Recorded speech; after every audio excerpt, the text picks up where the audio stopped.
नमस्कार, मैं डॉक्टर अजय कुमार झा आपके साथ अपने इंडिया पॉलिटिक्स पार्ट 2 चैनल पर इंडिया की पॉलिटिक्स के विषय में मैं अपना आकलन आपके साथ शेयर करता रहता हूँ। आज का मेरा विषय भी उसी से जुड़ा है। अभी जब पूरे देश में राजनीतिक माहौल काफ़ी गर्म है, अलग अलग तरीके से 2024 की तैयारियां चल रही हैं, अलग अलग क्षेत्रों में, अलग अलग राज्यों में, अलग अलग पॉलिटिकल पार्टीज़ के बीच में, सत्ता पक्ष में, सत्ता से बाहर, विपक्ष में।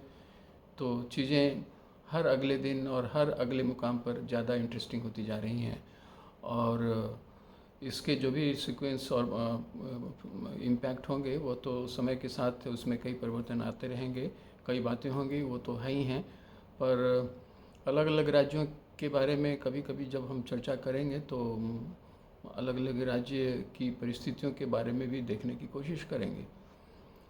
आज हम महाराष्ट्र के विषय में एक ब्रीफ थोड़ी चर्चा करना चाहता हूँ कि अभी महाराष्ट्र में क्या हो रहा है। पर मैं थोड़ा और आगे बढ़ूँ, थोड़ा आपसे आग्रह है कि प्लीज़ मेरे इस चैनल को सब्सक्राइब ज़रूर कर लें। महाराष्ट्र की जो स्थिति है वो तो अपनी जगह पर काफ़ी इंटरेस्टिंग रही थी। अभी हाल ही में जब पिछली सरकार टूटी और नई सरकार जब बनी तो इस बीच में जितने भी पॉलिटिकल सीक्वेंसेस अनफोल्ड हुए थे वो तो हम लोगों ने देखा ही है कि तब भाजपा सरकार में नहीं थी और शिवसेना उद्धव ठाकरे जी की, तब तो खैर उद्धव ठाकरे जी की शिवसेना थी। बाद में अब ये परिवर्तन आया है कि अब उद्धव ठाकरे जी के साथ साथ अब शिंदे जी की भी अपनी शिवसेना है। तो सब कुछ यथास्थिति बात तो चल ही रहा था और अगला असेंबली का चुनाव वैसे भी अभी अगले साल ही होना है। अगले साल वो भी दिसंबर और के आसपास, उसके पहले भी हो सकता है। पर ज़्यादा इम्पॉर्टेंट ये है लोकसभा का चुनाव। तो जहाँ लोकसभा के चुनाव के कंटेंट और महाराष्ट्र, जैसा कि हम सबों को पता है कि वो एक तरफ तो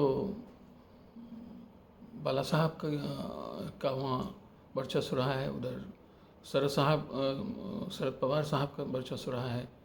भाजपा भी अपने तरीके से वहाँ वर्चस्व बना करके इधर हाल के समय में बढ़ती जा रही है।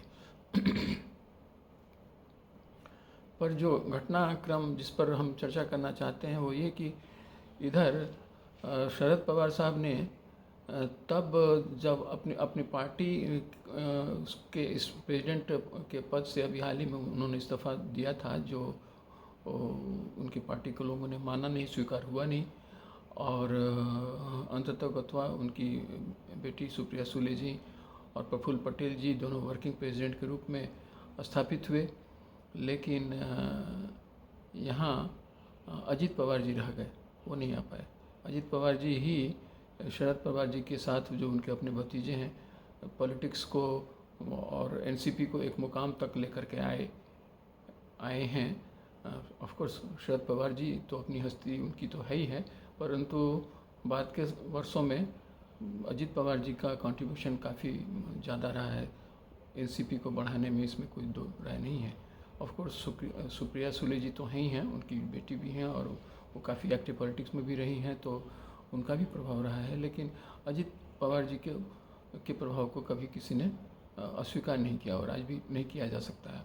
और तब ऐसे समय में जब अपोजिशन एकता की बात हो रही है और शरद पवार जी उसके एक चीफ प्रोटैगनिस्ट के रूप में, नीतीश कुमार जी तो अपनी जगह पर ही हैं, उसके अलावा जो एक फादर फिगर के रूप में अपोजिशन पॉलिटिक्स में शरद पवार जी को जो देखा जा रहा है और वो जिस तरह की तैयारी कर रहे हैं, 23 जून के मद्देनज़र पटना में जाएंगे और एक कॉमन मिनिमम प्रोग्राम बनाने की जिम्मेवारी उन्होंने ली है। तो उस पर तो जब उधर बातें होंगी तो होंगी, परंतु उसके पहले वहाँ जो एकता की बातें वो कर रहे थे और लोग कर रहे हैं विपक्षी खेमे में, उस पर ही सेंध लग गई। और वो सेंध ये हुआ कि मुझे ऐसा लग रहा है कि अजित पवार जी अब खुल करके शायद कुछ नए रूट की तलाश में है और पकड़ेंगे। और वो नया रूट कुछ भी नहीं है, वो भाजपा की ओर उनका ढलान है, भाजपा की ओर उनका झुकाव है। और ये पहले से भी पता चल रहा था। और यह भी एक वजह रहा था कि शरद पवार जी ने रिजिग्नेशन दिया था, और वो अपने पार्टी कैडर से ये बात समझना चाहते थे कि पार्टी कैडर क्या शरद पवार जी के साथ जाएगा, या फिर अजीत पवार जी जो चाहते हैं कि वो भाजपा की ओर हम उन्मुख हों तो उधर जाएगा। लेकिन वो सब चीज़ें दब गईं।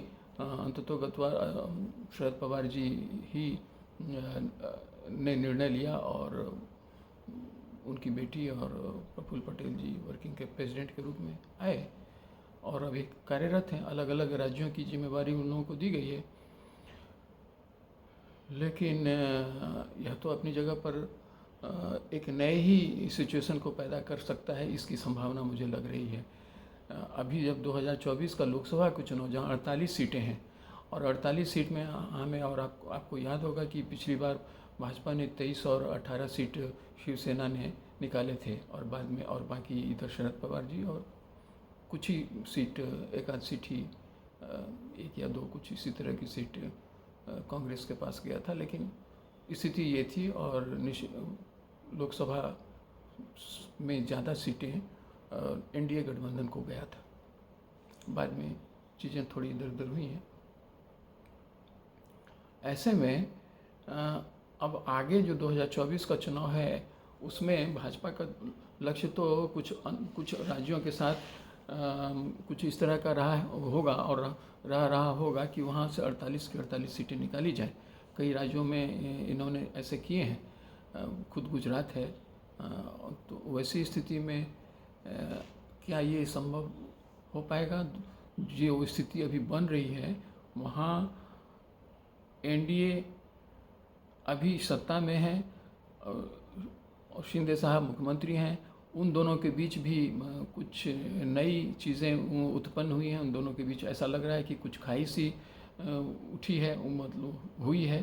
क्योंकि अभी जो ऐड आया था, एक ऐड निकाला गया था जब भाजपा की ओर से, शिंदे साहब की ओर से, तो उसमें फडणवीस साहब का पिक्चर नहीं था, फ़ोटो नहीं था। ऑफ कोर्स मोदी जी का था, पर उनका नहीं था। अब इससे काफ़ी बवेला मचा, और स्वाभाविक है अगले दिन इसका खंडन भी हुआ।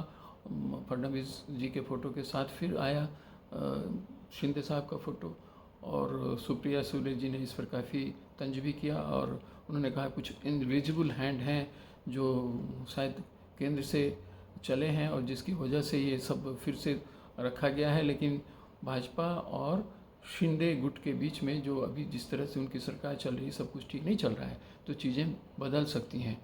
उधर तो वो अपनी जगह पर चल ही रहा था कि तब तक खुद एनसीपी में अब जो जिस तरह से अभी अजीत पवार जी ने स्टेटमेंट्स देने शुरू किए हैं, और मोदी जी को काफ़ी उनका गुणगान किया है, तो मुझे लग रहा है कि एनसीपी भी चुनाव से पहले, 2024 के चुनाव से पहले निश्चित तौर पर वहाँ भी फाड़ होने की संभावना है। उससे हम इनकार नहीं कर सकते हैं।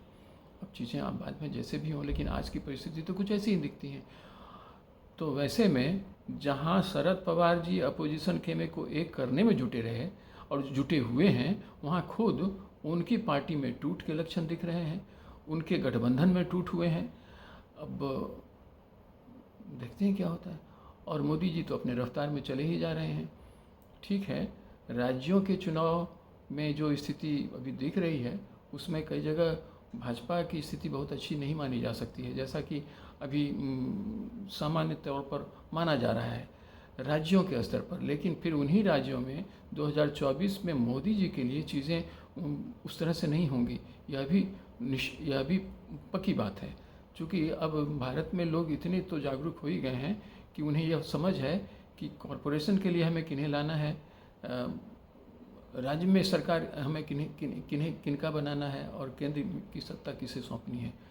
तो उस हाल में मोदी जी का पर्याय अभी तो केंद्र में किसी और का दिख नहीं रहा है। यह बात सही है कि अपोजिशन खेमा काफ़ी तेज़ी से लगा हुआ है, और कोई न कोई मुकाम पर यह जरूर आना चाहता है, परंतु हमें इंतज़ार इस बात का होगा कि अपोजिशन खेमा अपना नेता किसे बनाता है। आज की स्थिति तो ऐसी नहीं है कि वो कोई ऐसा निर्णय ले करके लोगों के सामने रख सके। हाँ, चुनाव के बाद अगर वो सचमुच सत्ता में आने की स्थिति में हो जाती है तो कोई ना कोई नेता तो उनका बनेगा ही, तब की बात तब होगी। लेकिन आज तो स्थिति ऐसी नहीं दिख रही है। वैसे में बड़ा ही इंटरेस्टिंग होने वाला है। महाराष्ट्र की बात अगर हम करें तो महाराष्ट्र में किस तरह से भाजपा बैलेंस कर पाती है अपना गठबंधन जो शिवसेना के साथ है, जो शिवसेना से मेरा अर्थ है शिंदे जी के साथ है, और किस तरह से वो एनसीपी में फाड़ को सहायता देगी या ना देगी, लेकिन अगर वहाँ फाड़ होते हैं तो किस तरह से उसे वो मैनेज करके अपने साथ लाने की कोशिश करती है। उसका काफ़ी प्रभाव 2024 के चुनाव में महाराष्ट्र की राजनीति में उसके रिजल्ट से आता हुआ दिखेगा। लेट अस वेट, हमें इंतज़ार करना है, देखते हैं क्या होता है। Please subscribe my channel, like my channel and share my channel. जय हिंद।